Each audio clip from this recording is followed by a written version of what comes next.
Assalamualaikum dan salam sejahtera. Pada hari ini, kumpulan kami akan membincangkan satu topik yang menarik, iaitu reka bentuk kurikulum. Sebelum itu, kami ingin memperkenalkan ahli kumpulan kami yang terdiri daripada Musif, Amira, Nur Syafiqah, Izzah Farhayu, Nisha dan Nur Atikah. Apa yang dimaksudkan dengan reka bentuk kurikulum? Reka bentuk kurikulum merupakan suatu alternatif prosedur dalam merangka, menerapkan dan menilai sesuatu kurikulum. Ia merupakan integrasi daripada 4 pola orientasi dan 4 pola interaksi. Orientasi reka bentuk kurikulum berpusatkan kepada pelajar, akademik, masyarakat dan elektik. Terdapat 4 pola reka bentuk, iaitu perancangan, objektif, proses dan hasil. Okey, untuk Malaysia, kita menggunakan model objektif ataupun rasional Tyler 1949 yang mana ia terdiri daripada objektif, kandungan, kaedah dan juga penilaian.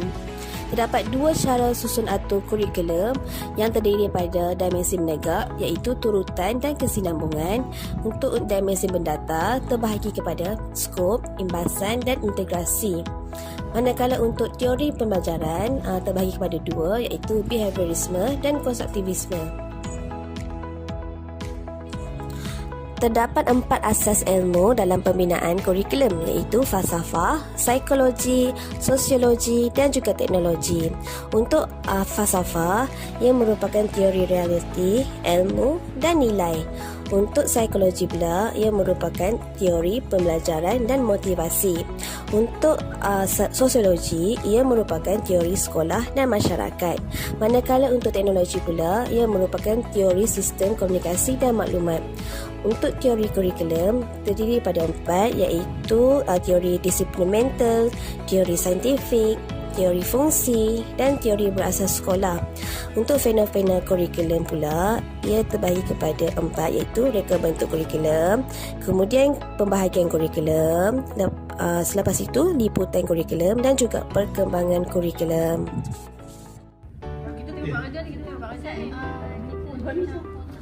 Assalamualaikum.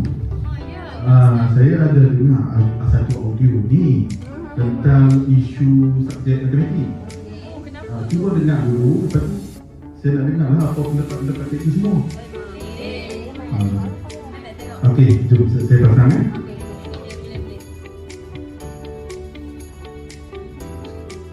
Kalau di SKP sekarang ni berbanding dengan yang sebelum ni, SKP sekarang ni agak tinggi lah untuk murid sekarang. Jadi ada penerimaan murid. Penerimaan murid ni maksudnya murid memang belum sampai ke tahap yang macam tu. Tinggi sangat level dia lah. Bagi cikgu memang tinggi level dia tu. I must express some concerns. The syllabus in its current form appears to be quite heavy and jam-packed with content. This can potentially overwhelm students and make it challenging for them to truly grasp and master each topic. The syllabus often covers a vast array of topics in a relatively short amount of time. This can leave students with limited opportunities to deeply understand and internalize the concepts. Okey, untuk Ustaz Musi nak jawab pertanyaan Ustaz Musi tersebut, bagi saya lah sepanjang saya mengajar matematik ni, di SKP sekarang ni terlampau tinggi dan agak mencabar untuk murid-murid tersebut. Kalau dulu kita guna KBSR, sekarang ni kita tukar kepada KSSR lah. Okey, saya bagi contoh untuk subjek Math yang saya mengajar sekarang ni. Kalau kita tengok dalam di SKP, untuk darjah 1 sampai darjah 3, murid-murid ni dah kena menghafal sifir. Menghafal sifir daripada sifir 1 sampai sifir 12 lah. Kiranya masuk darjah 3 tu dia dah lengkap 1 sampai 12. Okey, disebabkan itu susah untuk guru-guru ni nak mencapai objektif pembelajaran. Okey, tak begitu Cikgu Ika? Tapi pada pendapat saya pula Cikgu Ika, sepatutnya di SKP dah bagus dah, sebab kita boleh bagi pendedahan awal kepada murid.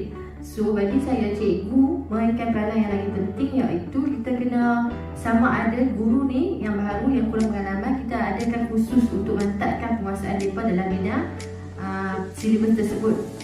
Okey, ataupun cara atau pelbagai cara pengajaran. Selain daripada itu, guru-guru matematik bersama ketua panitia dan ketua bidang juga boleh menyelesaikan isu ini dengan berbincang masalah-masalah yang dihadapi, ataupun guru cemerlang boleh bagi tunjuk ajar di dalam kelas cara pengajaran yang berkesan. So guru-guru baru ni bolehlah lihat cara yang terbaik untuk sampaikan kepada pelajar.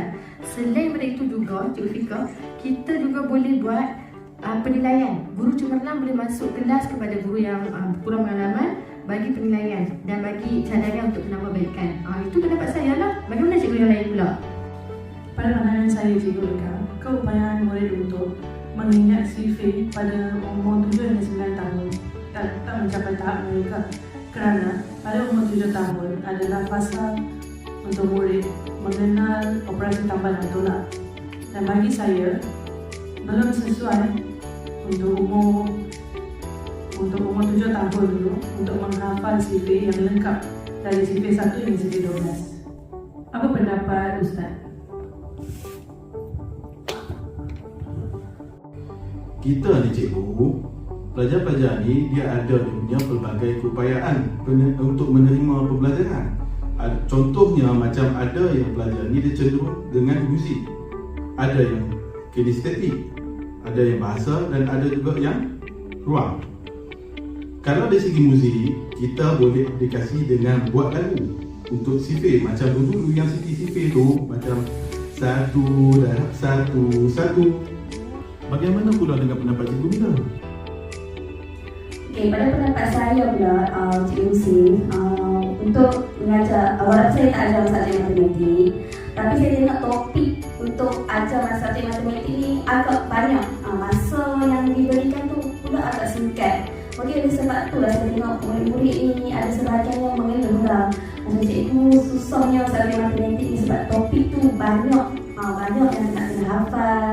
Tapi masa untuk belajar tu singkat. So sebab tu lah ada setengah belajar yang kita tengok ada yang tercicir lah. Sebabnya tak cukup masa untuk cover semua topik. Sebab masa tu singkat tapi topik tu banyak. Betul lah pendapat saya macam tu lah. Cikgu Ayu pula rasa macam mana? Okey, Cikgu Mira, pada pendapat saya lah kan, sebenarnya masa tu dia cukup je. Cikgu-cikgu ni sebenarnya dia boleh analisis pelajar-pelajar dia ni. Pelajar-pelajar ni cikgu-cikgu boleh kelaskan tahap kecerdasan mereka.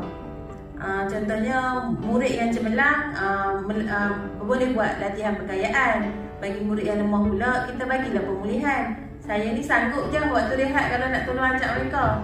Lepas tu kita pula sebagai guru ni boleh je buat bentuk kumpulan murid-murid. Contohnya murid cemerlang, sederhana dengan lemah tu kita buat dalam satu kumpulan. Kita bahagilah beberapa kumpulan. Lepas tu murid yang cemerlang ni boleh ajar murid yang lemah. Kita sebagai guru ni tindaklah sebagai fasilitator. Oh, macam tu. Saya rasa nampaknya ada kekuatan dan kelemahan lah dalam isu ini. Jadi, guru harus memainkan peranan masing-masing secara optimal. Terima kasih cikgu-cikgu semua atas perkongsian ini.